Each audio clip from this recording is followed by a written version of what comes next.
history. Yeah. Welcome to this month's Authors Forum. This is March the 5th.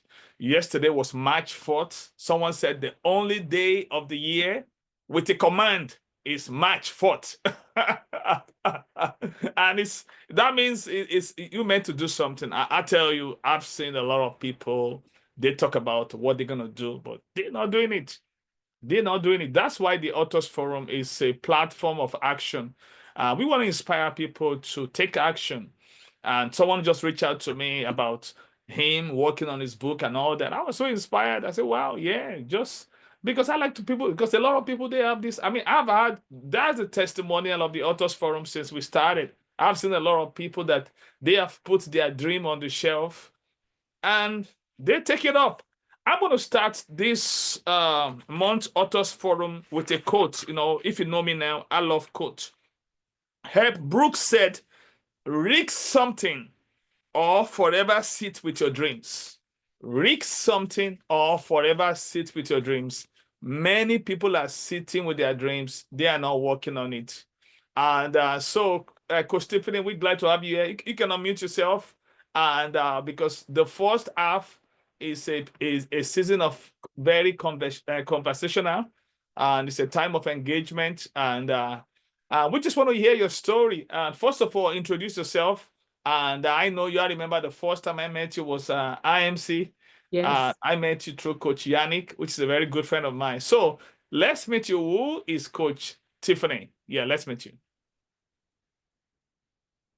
Well, first, thank you, Dr. Mike, for this platform and just always ensuring that you're not growing alone. That's one thing I really admire about you. Once you're growing, you look behind, you look for someone else to pour into. So thank you, and thank you for inviting me. I am Tiffany. Hi, everyone. Passionate about growth, passionate about seeing people walk in the fullness of their purpose and in their calling without burnout, without driving themselves to the ground. And so that's what led to what we're going to be talking about today, the book, Excel and Exhale, the brand that I have.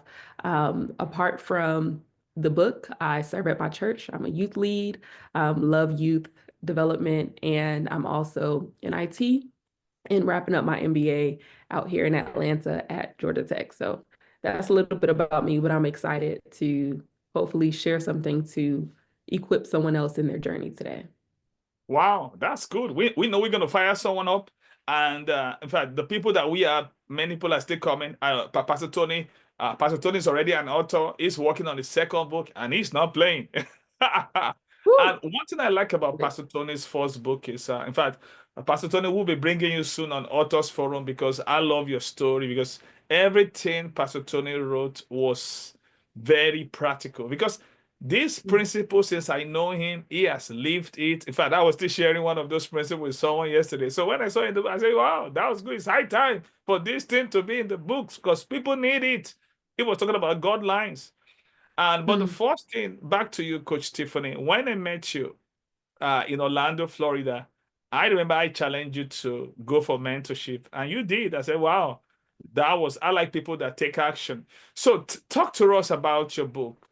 When did you first got this idea of your book? Tell us the title of your book to start with, and if you have a copy of it, you can put it up so that we can see.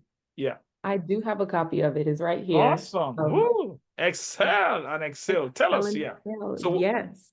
when So, did you conceive it? When was the conception time? Yeah. yeah, of the actual book, the conception time was about October of last year, and then I launched it in January. Very Okay. quick turnaround. I was thinking about it for some time. Funny enough, it was never supposed to be a book. Writing a book was not in my plans. It was not on my vision board for last year. And I remember throughout the years, I have been writing so many reflections just in my personal journal that helped me in my journey. So the name of the brand is Excel and Exhale, which is all about working in excellence, but knowing when to pause, knowing when to rest. I think in this day and age, everything is so fast. We're being pushed to do more, to be more, and we don't realize sometimes it's at a cost that we were never meant to pay. And for me, that was my well-being and my health. I remember I ended up in the emergency room back in, I think it was 2018, many years ago. Ended up in the emergency room because I thought excellence was about never stopping and keep continuing the grind. But it was in that season that I realized that I needed to rest as well. So the journey started with journaling, and I started a podcast and just growing and letting my mind be renewed to what excellence really looked like. It's working with wisdom, not just working anxiously and toiling, without end. So that journey of reflection started for me. So when I was writing these things, it was for me. It was for me. Mm, These are things that, mm. were downloaded in my heart that God would tell me about, that would help me about fear, or not comparing yourself, or just a lot of these toxic things that keep us from moving in actual purpose. So I wrote it for me. And then last year, I realized that I was sitting on a lot of things that could bless other people, because I really Mm. believe whatever God does with you should not end with you. It was never meant to Yeah, end with yeah. Oh, it. Is that was a quotable quote. Wow, that was yes, huge. it shouldn't end Whatever with you. God does with you should not end with you. Whoo, that was awesome. Yeah. Yes. And so I just for months, God kept dealing with me like, hey, steward this well, steward what seems like just journals, no entries, steward it well, it can bless another person's life. So that started the journey of making it an actual book, like a devotional book. And the testimony so far has been mind blowing. But that's the story behind the book. Wow, that's awesome. And then you said the book can start as a journal. You remind me of Brownie Ware. Brownie Ware, she's a palliative nurse that take care of people that were about to, I mean, towards the last day of their life, they're about to die, people in hospice. Hmm. And she began to notice some trend as she engaged them in conversation. And she did a blog in 2009 and on the top 5 regrets of the dying. You Mm. start with a blog. And in 2009, and that blog became a memo when she published it in 2012. The top Wow. 10 secrets, top 10 regrets of the dying. I reference it in my book, Live Life Big. Don't live your dream, live your dream. Hmm. And the first regret that she mentioned right there was that they regret that they wish they had been more true to themselves by living their dream instead of doing what other people expected of them. So that memo was translated in 27 language. But Wow. the point I want to make here is that it started as a blog. It started as a blog. So Yeah. from that blog, it became a book. So that's just the same pattern that I just noticed about yours. So I remember the time that you reached out to me about the book that you got this and all that, and I referred to I got 2 publishers now. So Mhm. I used to use one publisher before. So I have another one now. So tell us, what is this process like? And someone is listening to you right now, and imagine author, someone believe that because this is not just folks that are live here, but we put this on YouTube so that many people that couldn't make the meeting can be inspired. I want to speak to someone that believe that they have a book in them, but they're struggling on how to put it together and the process. So can you share your journey with us? What is your Yeah. process like? Your book writing journey? Can you just share? Because everybody have a and this authors forum began this is how it began. People were coming to me that, oh, can you share because they saw me writing books. They were, can you share your story with us and all that? I said, okay, well, it's not okay to listen to my story. Let's bring other guest authors too, so that Mm. we can learn. So I'm still learning too. I'm working on my 12th book now, but I'm still a learner. Yeah, I'm still a learner, because the more I listen, the more I learn. So tell us, share with us your book writing experience. So how does it look like? Yeah. Yeah. So this was my first book, not 12th. So not an expert at all. But I do believe, everyone has something to share for whoever may be 5 steps or 2 steps behind them. So I can share a little bit about what the process was for me.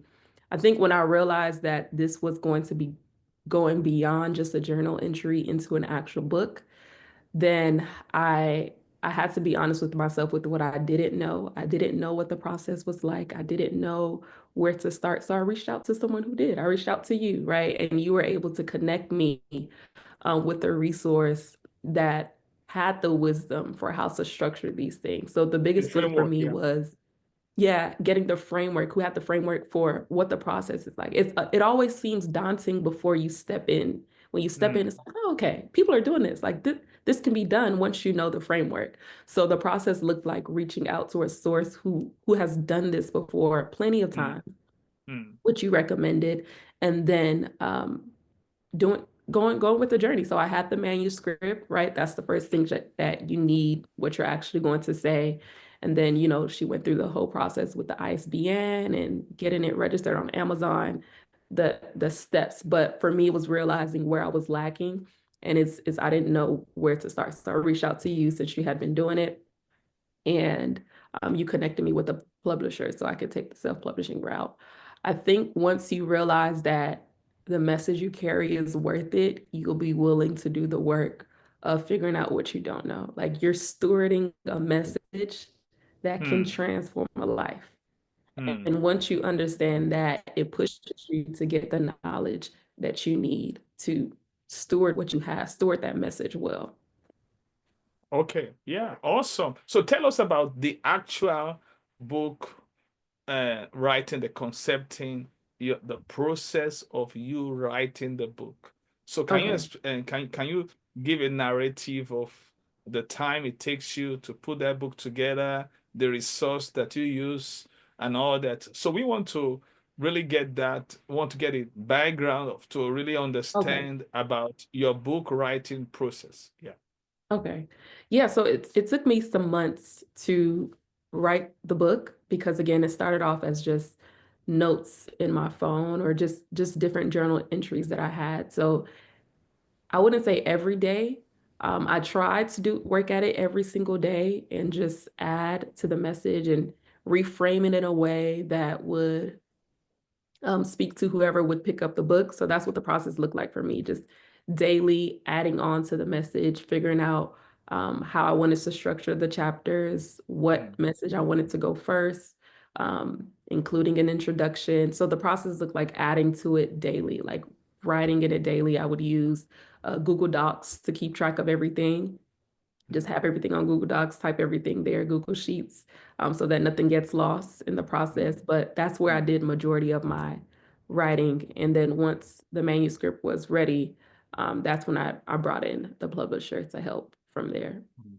Okay, awesome. So tell us, because today we're focusing on leveraging the courage factor in effective book writing. So, what role does courage plays in your own book writing experience here?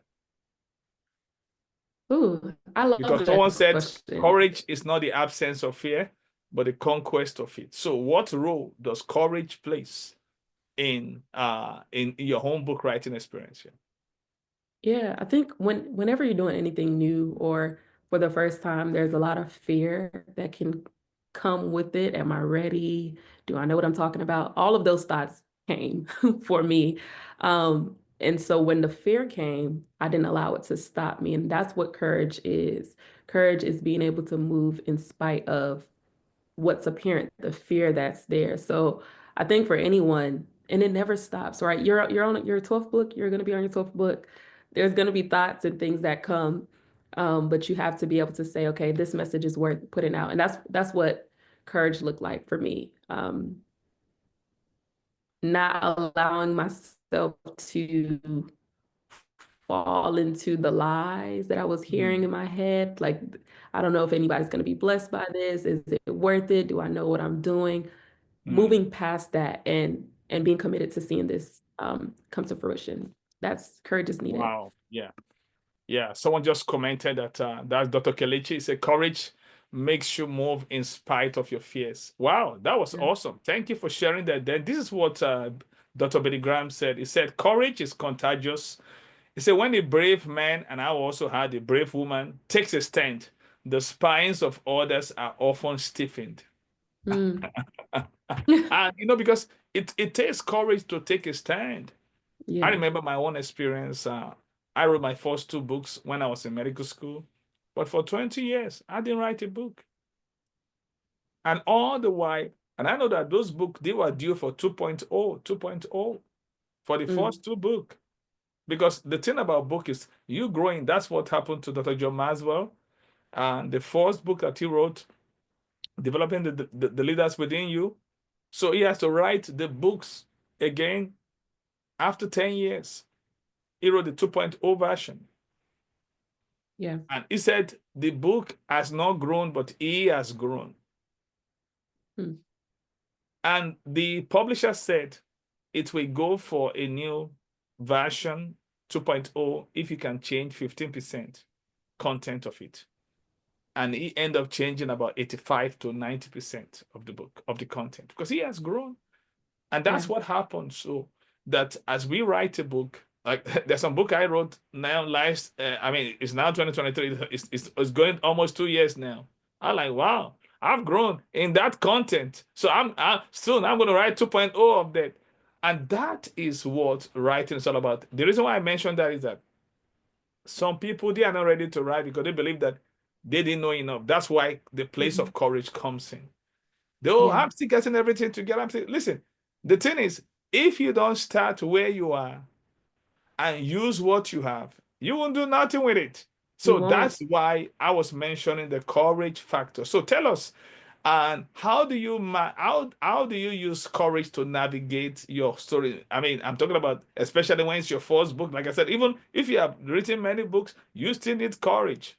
You You do. still need courage. So tell us how can someone that is listening to us right now that believe that they need to work on their book and they begin to be faced with this kind of imposter syndrome that, Mhm. oh, how who do you think you are that you should even think about even writing a book and all that stuff. So how, I mean, and that fear keep on coming, that, fear comes and doubt when we listen to ourselves. That's why we have to speak to ourselves. We have to do that self-talk. So tell us, how do you handle these challenges, these fears, doubts coming to you?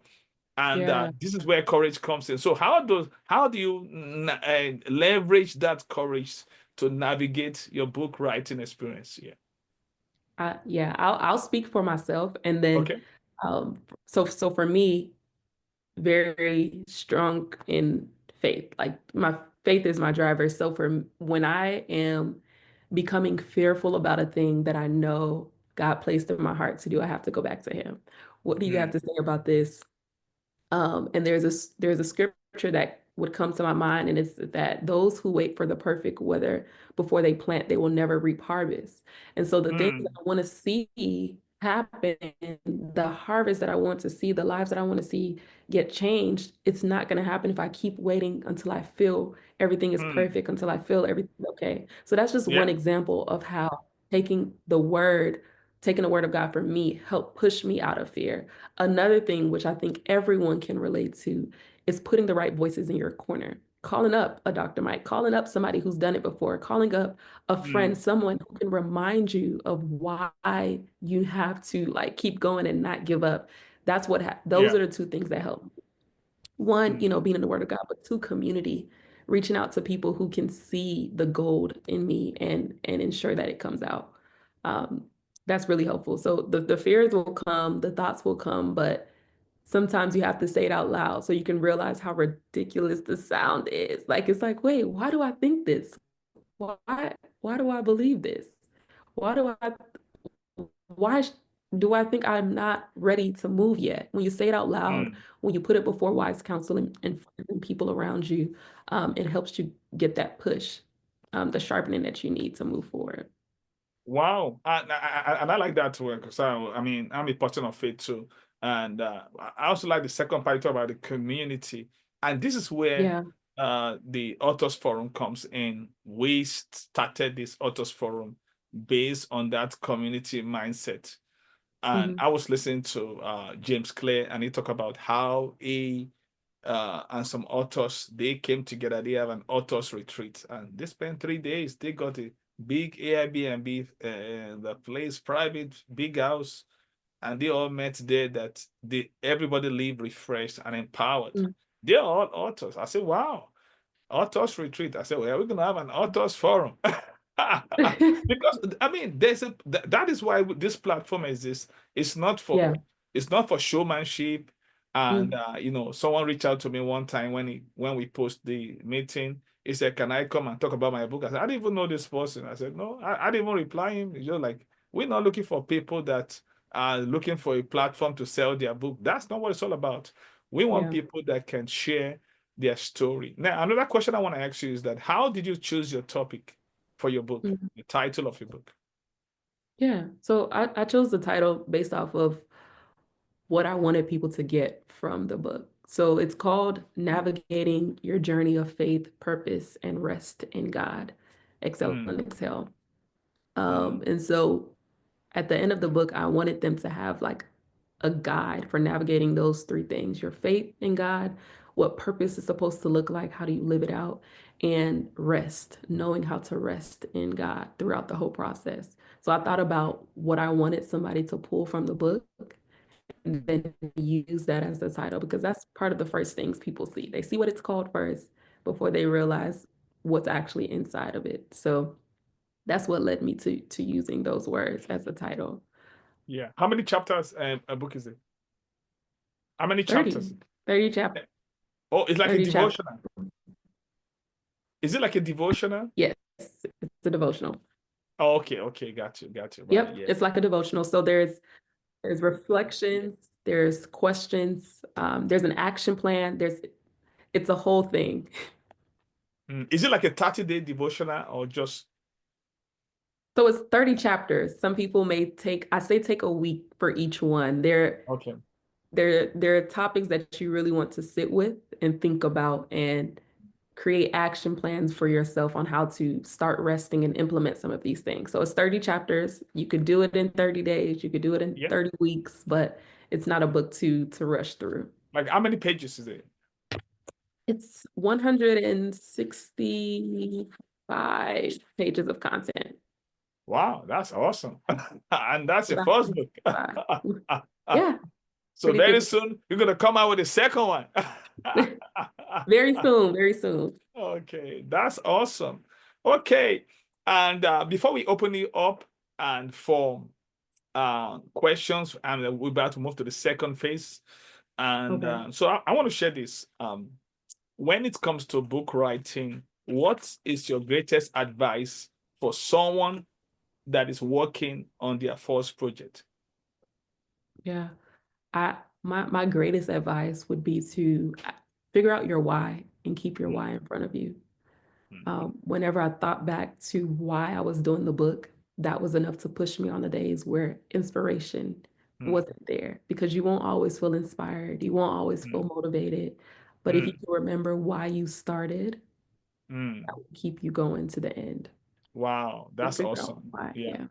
John Gordon is an author and speaker. He said, people don't get burned people don't get burned out because of what they do, but because they forget why they do it. And that's very, because your why is your fuel. Your Mm, why is your fuel. Your why is your gas. One of the keys of effective leadership that I wrote in my book, Four Keys for Effective Leadership, is a powerful why. Your why have to be powerful, and your why yeah. have to go beyond you. Yes. Yeah, Yeah. your why have to go beyond you. Your why talks about your motive. Why? What is the motivation behind you writing books? I was talking to someone the other time and all that. I said, if you are writing a book to make a sales, you missed it. You've missed the boat. You've missed the boat. Yep. You missed the flight, because that shouldn't be your motivation. The motivation for writing should be for the benefit of mankind. You just want to, even if it's just one person Hmm. that will get something from this book, and you just target on that person.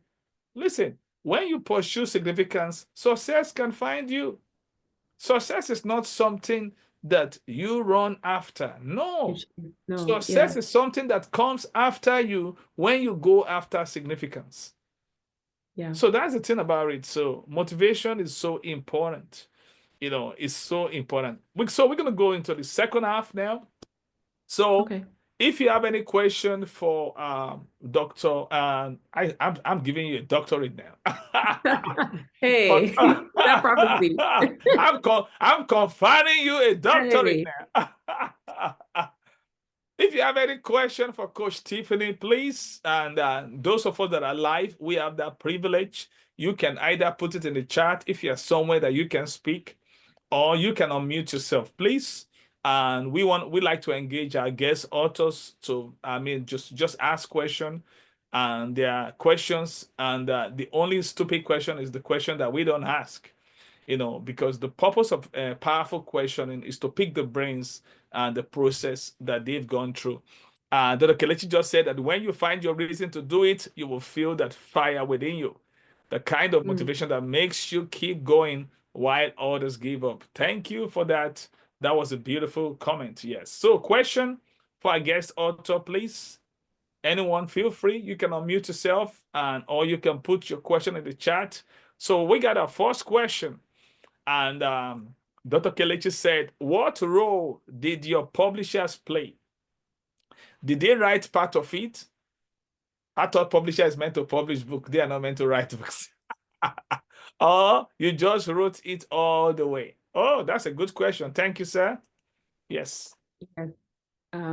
Great question. So no, my publisher did not write any. She just took what I had and helped me order it in a way that is cohesive. So she told me, hey, do you want to put an intro right here, or make sure you have something like a foreword? Like, she gave me insight to things that I didn't know was needed for the structure of the book. So she really helped me with structuring the content that I had.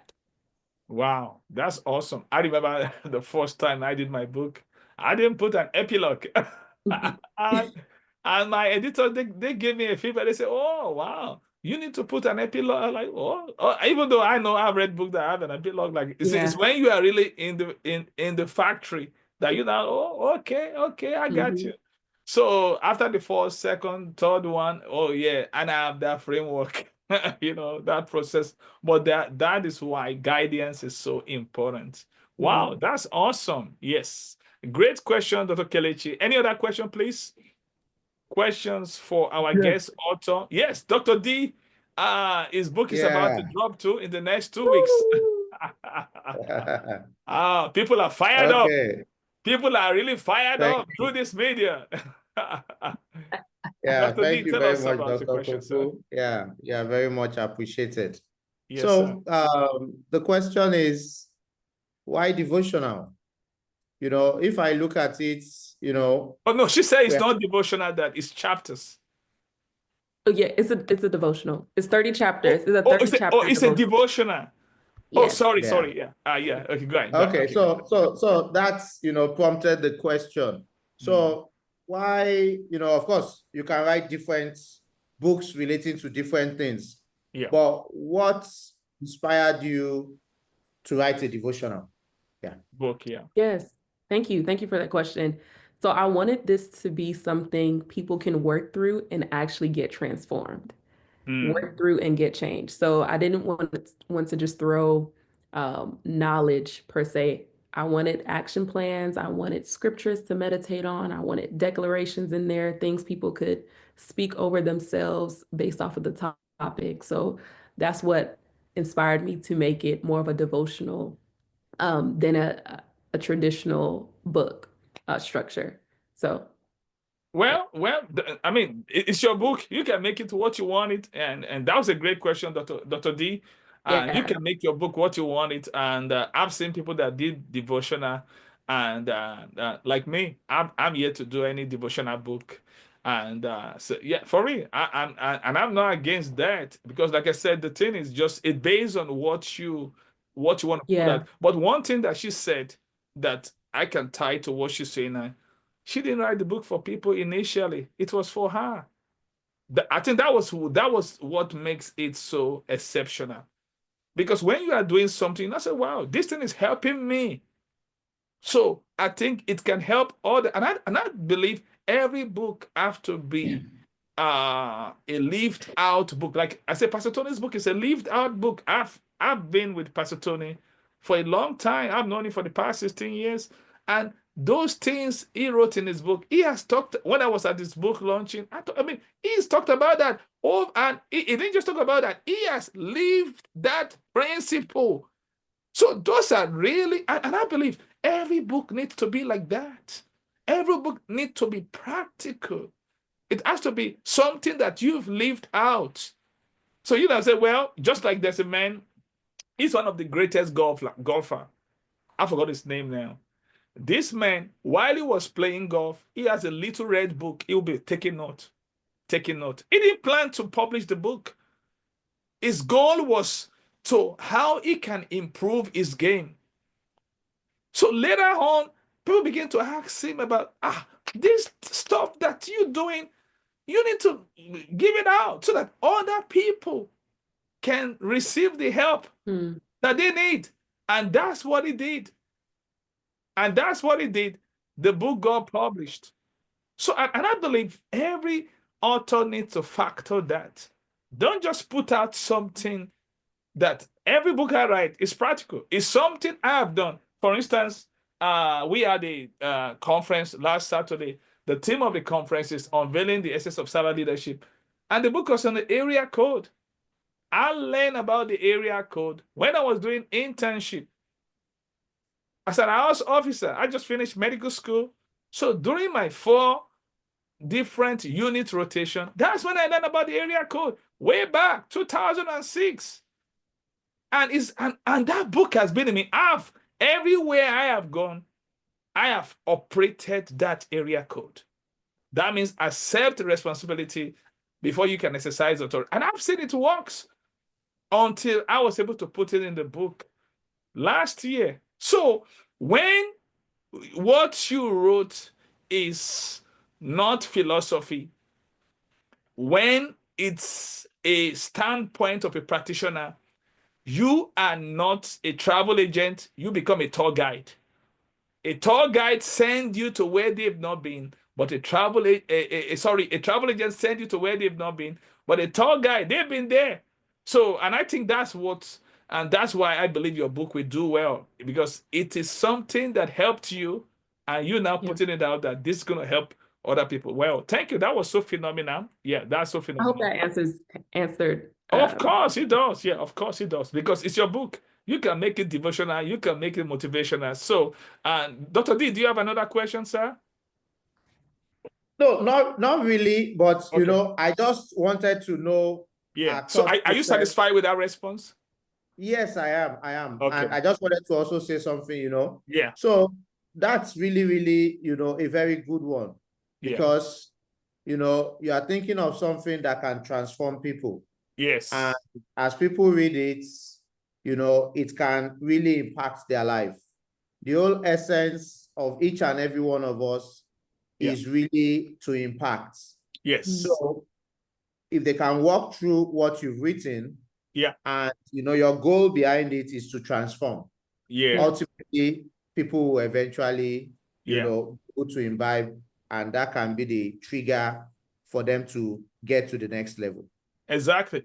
For instance, Dr. D is working on a book now, and his book is transformational because he was very, very inspiring to me. And he asked me to write on the book. So he's dedicating a chapter on the impact he has had on life. And it really impacted my life. I mean, this is 30 years ago when I came to medical school, and I met him for the first time. It was a meeting. And that day, because we all need a role model to play our role well in life. And then, I became close to him. He really challenged me. He really inspired me. One day, I remember he took me to an all-night, and when we were coming, and there was this University College Hospital, the clinical that we're going to cross to, and he pointed to that house. He said, "That's my possession." I mean, those things really inspired me. I'm like, wow. Yes. So like I said, and when he now, so that's what are we talking about? So when you're writing something that, you know, you've lived out, it's no brainer. And you're not bothered about the book will sell or not. You know it's going to sell because it has changed your life. In fact, if it has not changed your life, don't put it out. Let it remain on your shelf. Yes, if it hasn't changed your life, don't publish it. Publish means to make known. Don't make it known to nobody. It can't help nobody. So Dr. D, we're looking forward to your book in the next 2 weeks, and we couldn't wait to get you up here and to share your story with us. Yeah. We're talking about that. Yeah. I think Pastor Tony has a question. Sir, you have a question, Pastor Tony? Yes. First of all, thank you, Sister Tiffany, for sharing. You know, I see your definitely personal growth. I see the humility. I see the actual desire to want to help. I see a whole lot of things that you know that you have actually lived, and I'm grateful for you even sharing what you have shared thus far. Even when I said the humility, I saw when you saw the scriptures enlightened, and this is what I heard: the saints encourage. You know, and that's how I grabbed that thing of that you're still a lifelong learner. And but my question is this: is that I know it's a devotional book, and I know you were saying some things about that you have, and I was hearing some of the uniqueness that I believe that your book may have that makes it somewhat uncommon from other devotional books. When you were stating that affirmations, and then you stated about their reflections, could you state some more things that make it different than the regular devotional books? Because I think those things that you were saying makes it unique, because some things may just deal with one of them, but you dealing like with 3, 4, 5, you know, things that really impact and that could influence somebody's life. And so that's what I was wondering. What were those particular things that you were saying that you know that you were addressing to bring that transformation about? Yes. Wow, that's a great question, Pastor Tony. Wow. Yeah, go ahead.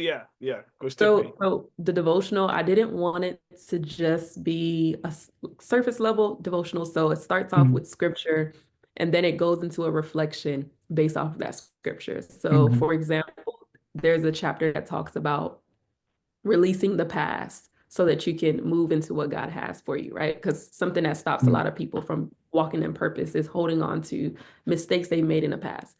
So, but after that reflection, there's declarations to make, to declare over yourself, to affirm yourself that I am no longer bound to what I did before. You know, I'm walking in the newness of what God has for me. There's 3 declarations. And then there's some questions to think about, because some of the greatest insights come from those moments of stillness and asking certain questions. So there's about 2 questions for you as an individual to think about. Hey, what am I holding on to that is causing me not to be able to move forward? Right. So there's a question or 2 for the reader to journal it, and then there's an action plan. So after you've read, after you have meditated, there's some scriptures to meditate on. After you have done all of that, there's an area for you to decide what's one thing you're going to do that week to release or to move forward or to just walk in whatever that reflection was about. So each chapter has declarations, questions for you to reflect on, and an action plan at the end. Wow, that's awesome. Yeah, Pastor Tony, is that clear enough? Oh, yeah, that's clear. See, I think that process, that when you're walking through that all the way through like that, is a consistency that allows folk to deal with that change. Because, you know, I think when folk get a process, then now they can fall, you're teaching too, because you're teaching how to enter into the scriptures and how to, because sometimes folk don't do that, know the process. And now you overlaid that process and give somewhat of a template for people to deal with, you know, because otherwise, you know, because otherwise they say, well, how did she get to what she got to? And then you're laying it out by actually revealing it by the reflection, the declaration, the questions, and action plan. And then now when they go in scripture, now they're more able to confront other scriptures that same way, because you have laid that particular thing. So I appreciate that process that you deal with, you know, and intentionally deal with it. And if you deal with that for 30 chapters, if somebody don't get that to 30 chapters, they in trouble. You know, they got another problem. So, but thank you so much. I really appreciate that. Wow, that was awesome. That was great. Woo. We got some questions here. Okay, we got Coach Remy. Coach Remy, do you have a question for our guest? Coach Remy too is working on a book. Woo. Listen, Hello, I was everyone. talking to your publisher. He said, "Oh, you got so many pages." I was like, "Woo, who does that?" So, do you have, Coach Remy? Do you have any question for our guest author, Coach Tiffany? Yes. I didn't hear your whole explanation, but the one you just explained just now, I want to just first of all say thank you so much for putting your heart into this work. And the moment you said forgetting about the past so that it doesn't hold you from moving to the future, I just totally resonate with that because I partner with parents to improve communication in their families. And so, like Dr. Koku said, my book is on, the then and the now. So when you can take people from that then and the now to just harness the good in that past, and that's the only thing they get to carry into the now. It's totally free.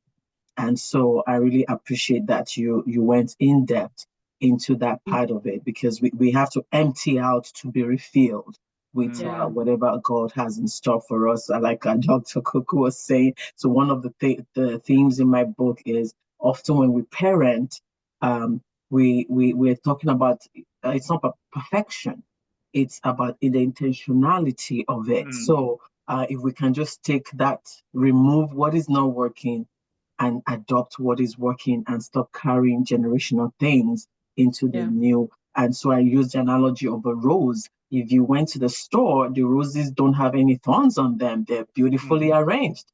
But when you want to go to a rose bush garden for yourself, now you need thick gloves to cut your own roses and arrange it. But giving people the opportunity of that already made bouquet is what you're doing here to say, let go of those thorns, exhale them, and embrace the new so you can move forward. So thank you so much for your work. Thank you.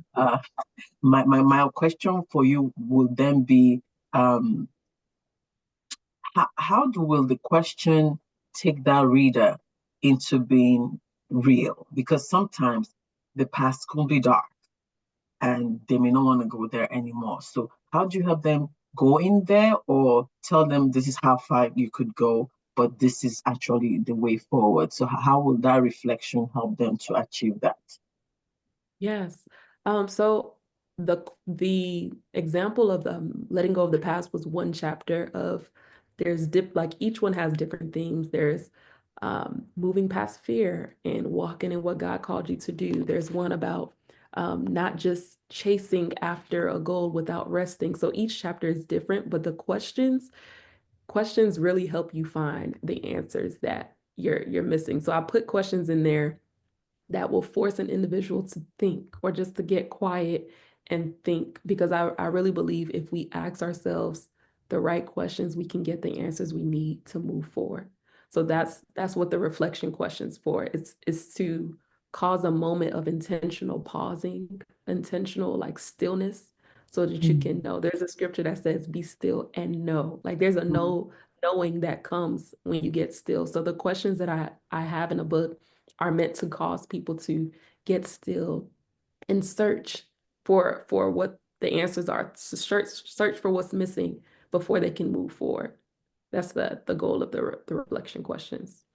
Okay, wow, that's powerful. Thank you so much. Thank you for your question. Could I ask another question? Yes, sir. Yeah. Tiffany, the question just came to my mind.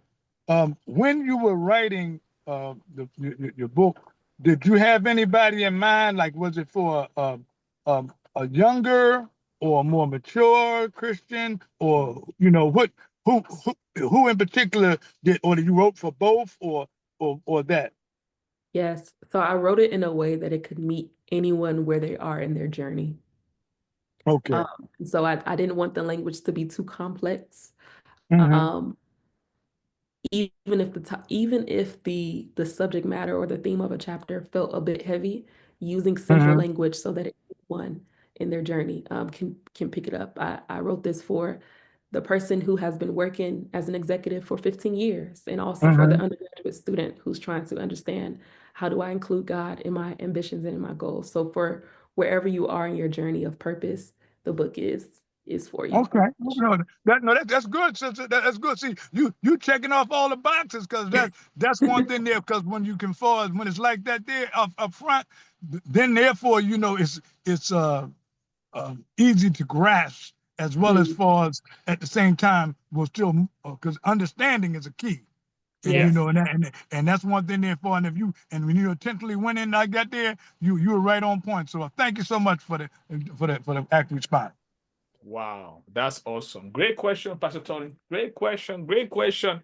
Wow, Coach Tiffany, it's been a real time with you and just learning your process, your book writing journey. And I want to wrap up with this. I know someone will be listening to us now. Just how can I turn my dream of writing a book into reality? So I just want to leave with you with an acronym. We talk about the courage factor in leveraging an effective book writer. So let me just leave you with this acronym, because acronym and handle. Someone said you can't change the world without an acronym. So let's get it. So I want to give you this acronym called WRITE. WRITE. WRITE.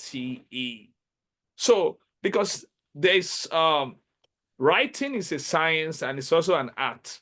So there's an art aspect of writing and there's a science aspect of writing. So in order to turn your dream into reality about book writing, so consider this WRITE. WRITE. So the W talks about write regularly. You have to make sure you write regularly. I write regularly every week, and I post on LinkedIn. So I have what I call ATM, a Teaching Monday. I also do another ATM too that I post on Facebook. That one comes on Sunday, that has a scripture to it. The second one is ATM for professionals without the scriptures, those life principles. So because when you do something consistently, it becomes your second nature. So you have to write regularly. You have to have a gym. You have to have a place like what Coach Tiffany started with. She was writing for herself. She wasn't thinking about writing a book. And I talk about Brownie Ware too. In 2009, she was writing a blog that turned to a book in 2012. Maybe people response to that blog was so great. They say, oh, wow, you need to turn this into a book. It is even people that were calling that, oh, wow, this is good. So that's why you have to write regularly. So if you're not writing regularly, you just wake up one day, say you want to write a book, you're just deceiving yourself. A dream is not something that you have in your sleep. A dream is something that wakes you up in the morning. So, number 2, the R. Read widely. Read widely. Oh, wow. We're talking about writing, but you're talking about reading. Yes. There was a time I deceived myself. And I told myself a lie that I can read and write. And because of that, I wasn't reading because I wanted to write. And I realized that my coach, Valerie Button, said, the first way to be unstuck is to tell yourself the truth. And one day I tell myself the truth that I can read and write. And I put myself on a book plan every day. As I speak with you now, I read 10 books every day. I don't finish it. I spend 30 minutes on one, then the remaining 9 books, 10 minutes on it. And I realized that as I'm reading widely, my mind is becoming more enlightened, is becoming more broadened. For instance, one of my books, while I was writing the book, I was reading something from Dr. John Maxwell. That was how I got to know about Brownie Ware. And I said, wow.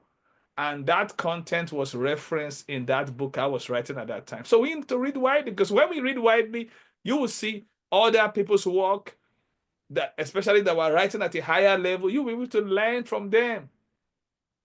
He that walk with the wise shall be wise. You become wiser, you become smarter, you become enlarged vocabulary. You become, for instance, a friend of mine wrote an article of recent, and I said that word, I've never seen that word before.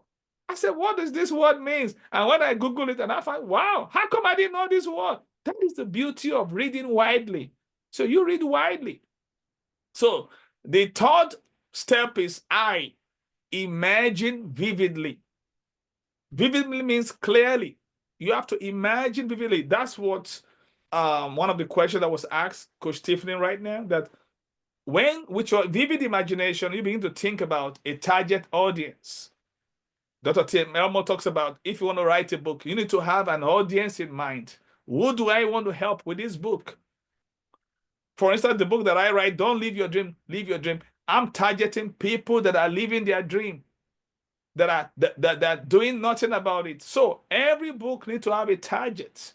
So vivid imagination. So imagine vividly. The third one, T, track progress. You need to track your progress. Track the progress of your book. Celebrate every wins. Maybe you have 15 chapter books. So track the progress. See how you're doing. Once you finish one chapter, celebrate it and move to the other one.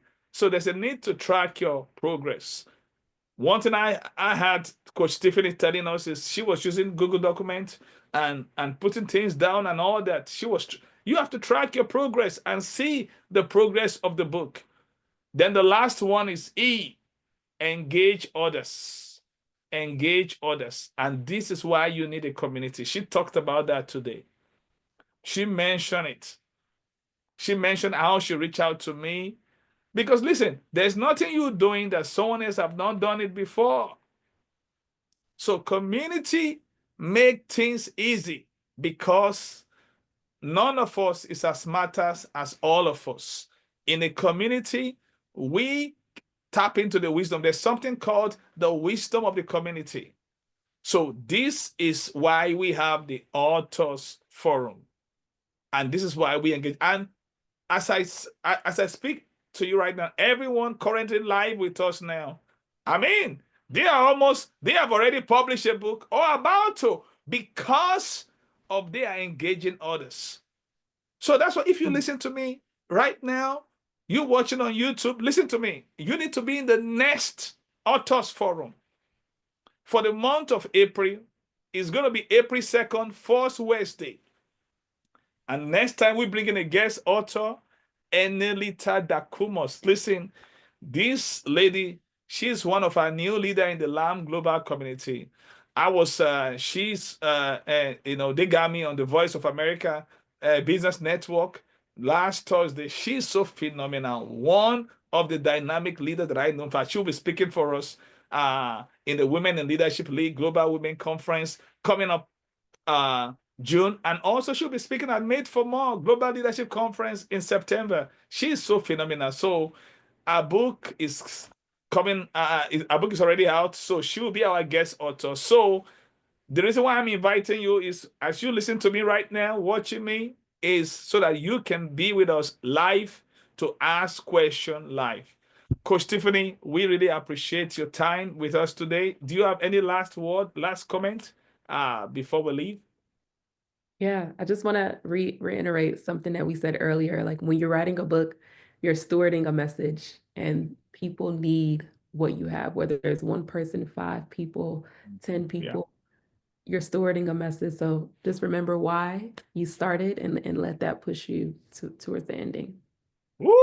That was awesome. Will you steward the message?